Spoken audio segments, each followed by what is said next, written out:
Hello my lovelies, and you joined me on Tuesday morning in the Rover 45 V6, which I mean basically I need coleslaw for lunch, and idiot me went to Safeways last night, didn't I, without realising it's a bank holiday. Twerp that I am. So after driving the 600 for many hundreds of miles yesterday, I'm actually going to go to the Co-op in the 45 for a point of comparison and coleslaw, as mentioned. Here we go.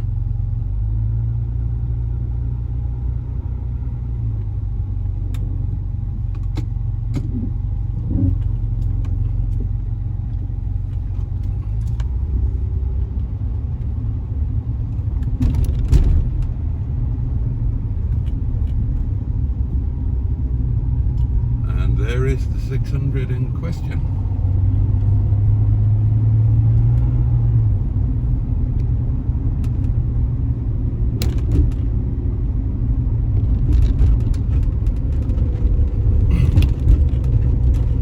I had a weird old morning this morning. My goodness me.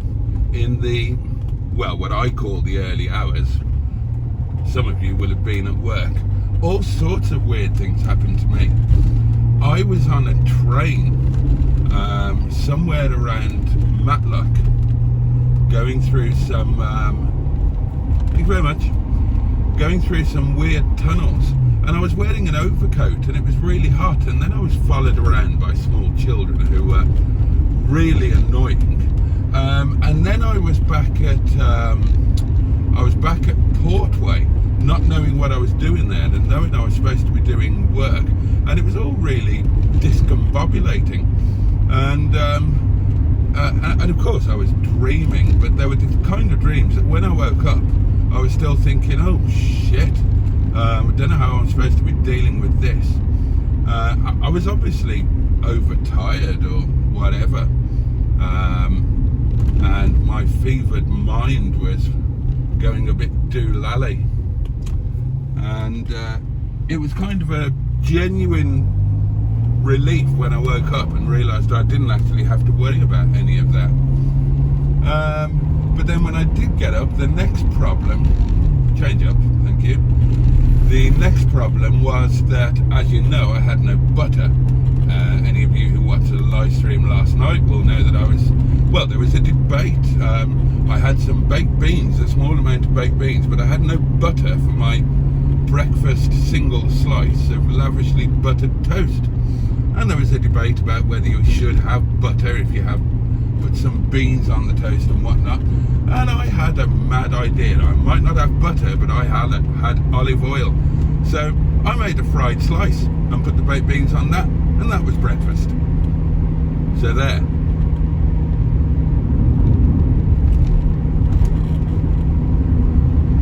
Can't dick a dum-dum, change up. You shouldn't be sitting at 3,000 revs.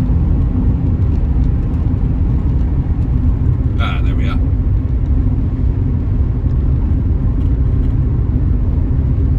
Right, now you know that I love this car.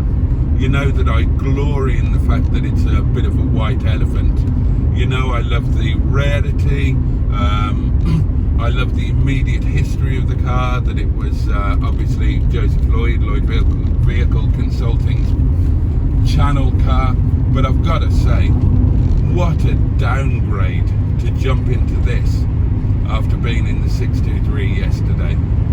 I mean, you can't put the two cars, it hurts me to say this in a way, but you can't put the two cars even on, well, not only can they not go on the same page, they can't even go in the same book when it comes to quality, refinement, pleasure, driving characteristics. I mean, it's basically the difference between driving,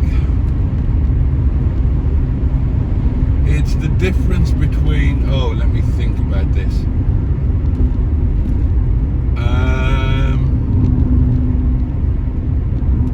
Let me find an appropriate simile.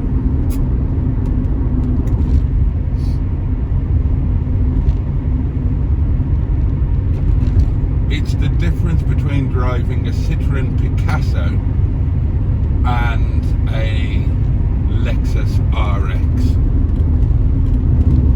Oh, the aircon works though. That's nice.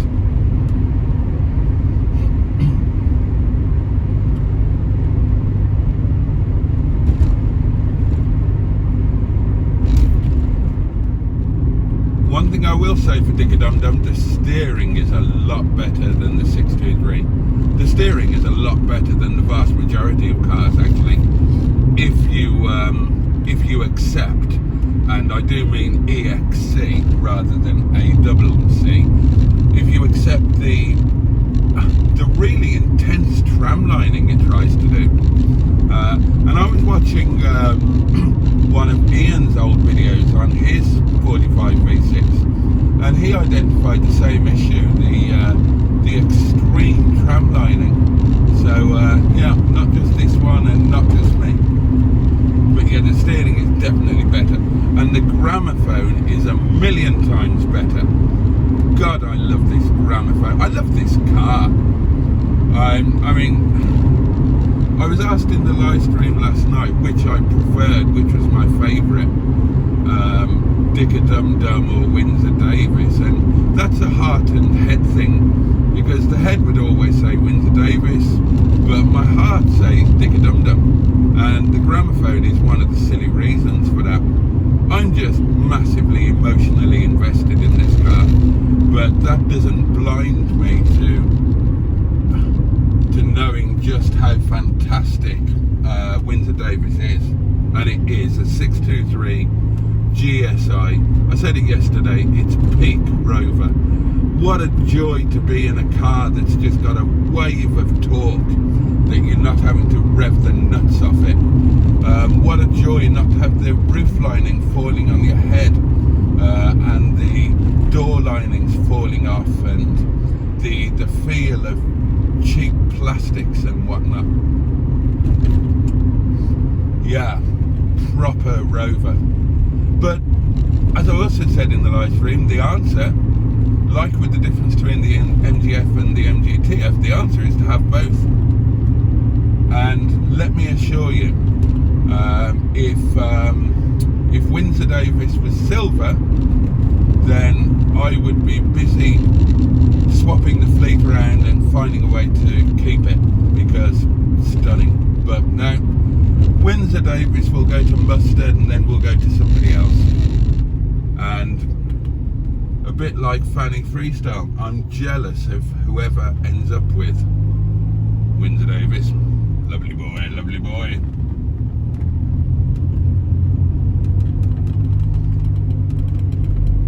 Gosh, that aircon really is cold. It's a bit too cold, actually.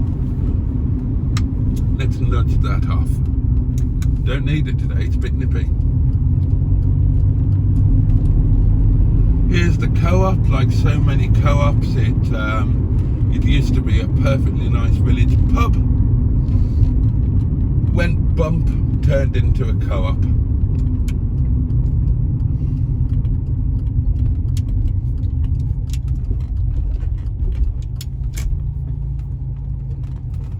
And my parking spot of choice is free. I'm a bit low at Fuel Bay.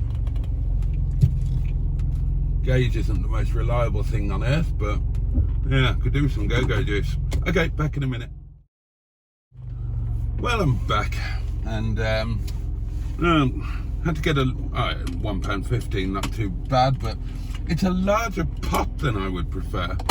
Thing I like about the mainstream supermarkets, you can get a nice small, what I would consider a one portion pot of coleslaw, and it's not the money that I object to. I think they're about, oh well, everything's gone up now, hasn't it? I think they're like about 80p, something like that. And it's not the fact that this was £1.50 that is the issue. The issue is it's like a 2 portion pot, possibly a 3 or 4 normal person pot. And the danger is, of course, that I scoff the bloody lot. And coleslaw isn't the healthiest thing on earth. I mean, okay, there's nothing wrong with the carrot and the onion and the white cabbage.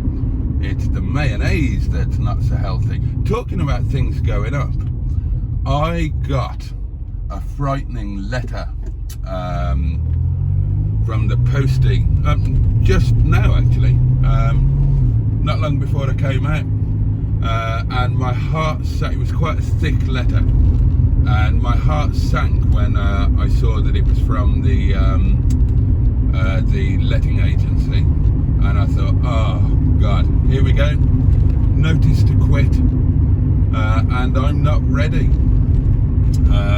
You know, I've mentioned before that my contingency measure for when I get the notice to quit, if I do, please, you know, I'm touching fake wood, may it never happen, but yeah, have a contingency plan in place, but I'm not quite there yet. So my heart has dropped. I've opened the letter and it's a rent increase. So at first I felt an overwhelming sense of relief that it's okay. But then, of course, I thought about the actuality of quite a significant rent increase, and I thought, ugh, shit. But yeah, could be worse. Could be a lot worse. And hey, I have coleslaw.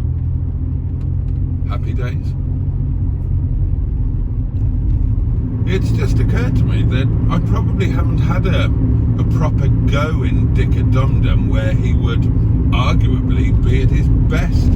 I mean, we had the long old journey back from, to all intents and purposes, the south coast, but that was just all motorway, bit of dual carriageway, and we've done a little bit of jigging about around here. But what we'll do tomorrow or the next day, Wednesday or Thursday, we'll take him to Carver Crossroads, put some more of the good fuel in him, and we'll take him up Frogger Edge, and I'll have a go at hurling him about in the corners, you know, exploiting the V6 and that incredible steering. So that'll be fun. That's something for us to look forward to, innit, bruv. Here we go, my lovelies. Today's lunch. We've got 5k subscriber, really fiery, hot and spicy, 24-hour marinated chicken drumsticks with baby new potatoes, steamed, then roasted in olive oil infused with chaat masala, and some good old-fashioned co-op coleslaw. Lovely.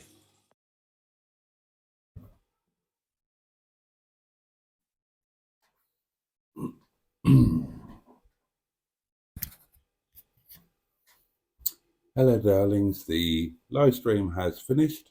I've had a shower. I'm in my scruffy night clothes type things, the ones that I wear when I'm on my own and nobody can see me in my shame. I have posher ones to wear when I have company, which tonight I suppose you're company, and really I shouldn't be in my scruff, but I don't think of you as company. I think of you as nearest and dearest. So, well, sod you all, I'm in my scruffs. I've suddenly been hit with incredible tiredness. I apologise that there was nothing on the video after lunch. I can't remember what I did after lunch actually, but I know I went to work and just as soon as I walked in, it was just chaos. Normally on a Tuesday night, it's all prep, might get 5, 6, 7, 8, 9, 10 restaurant customers in, a couple of takeaways. We had 70 people in. Big parties. Oh God, it was mad, absolutely mad. So I had no chance of filming anything whatsoever. And now I'm just, it's hit me a bit, super tired. So I'm going to get my supper, which is, you are, aren't you? Oh yeah, you are. Chinese chicken curry tonight. I'm looking forward to my lunch tomorrow. If you watch the live stream, you'll know all of this and you'll be bored with me telling you. So, yes, so there we are. That's it. I'm not sure what I'm going to watch. I watched Camper Vibe last night, a channel I normally very much enjoyed. They were getting a bit raunchy. They're married, bless them, the girls. So they're entitled to get a bit raunchy, but she was bending her over in the kitchen. Never seen anything like it. It's going on all around me. Lesbianism in the Archers. Oh, and I need to catch up with tonight's Archers. I'll probably do that tomorrow. And shut up and get your supper. All right, darlings. Thank you so much for watching, and welcome to the new channel members. God, could I make my shoulders any smaller? And I can't wait to catch up with you tomorrow. So I hope you have a safe and peaceful night. Have the best day that you can tomorrow. Take care of yourselves. Good night from me, and God bless. Catch you tomorrow. No. Don't know why you're doing that. Look like bloody Millhouse on The Simpsons.